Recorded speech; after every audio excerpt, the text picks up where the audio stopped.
There's been widespread outrage after Hamas released videos showing 2 Israeli hostages alive but emaciated. The EU Foreign Affairs chief called the videos appalling. Israeli protesters blocked the main Tel Aviv highway during morning rush hour on Sunday, calling for the immediate release of the hostages and the end of the war.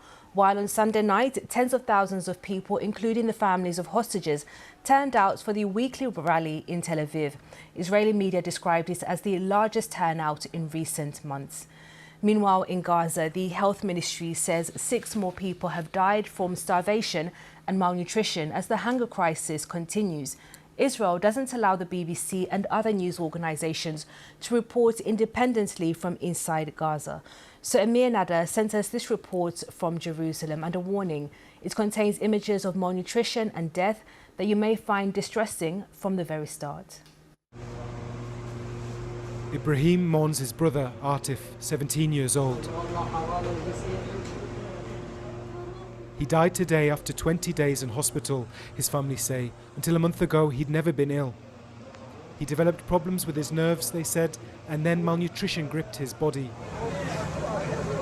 Outside Shifa Hospital, Atif's father grieved the loss of his son. He never even had the flu. What happened to him? The same thing that everyone is suffering from. Not enough to eat, not enough to drink. I have nothing else to say. Humanitarian organizations say Gaza needs to be flooded with aid to reverse an unfolding famine.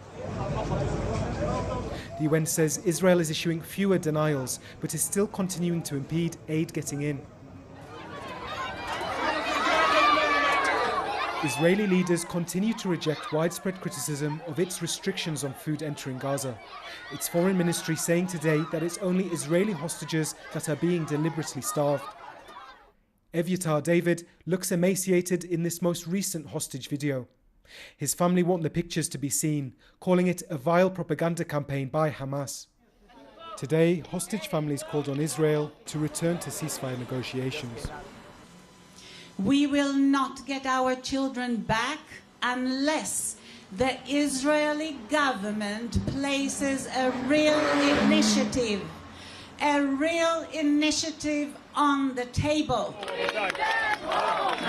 US envoy Steve Witkoff is reported to have told hostage families today that Hamas is willing to disarm, causing an immediate denial by the armed group, saying they'll only disarm when a sovereign state of Palestine is established. But in Gaza, people's needs are much more immediate. Palestinians call out hunger and near daily attacks by Israeli troops on people seeking aid, something Israel denies. And they plead for Hamas leaders to return to the table. Today, everyone is being killed trying to get aid. I tell Khalil Hayya to have mercy on your people. You're negotiating for your people and those who put you there.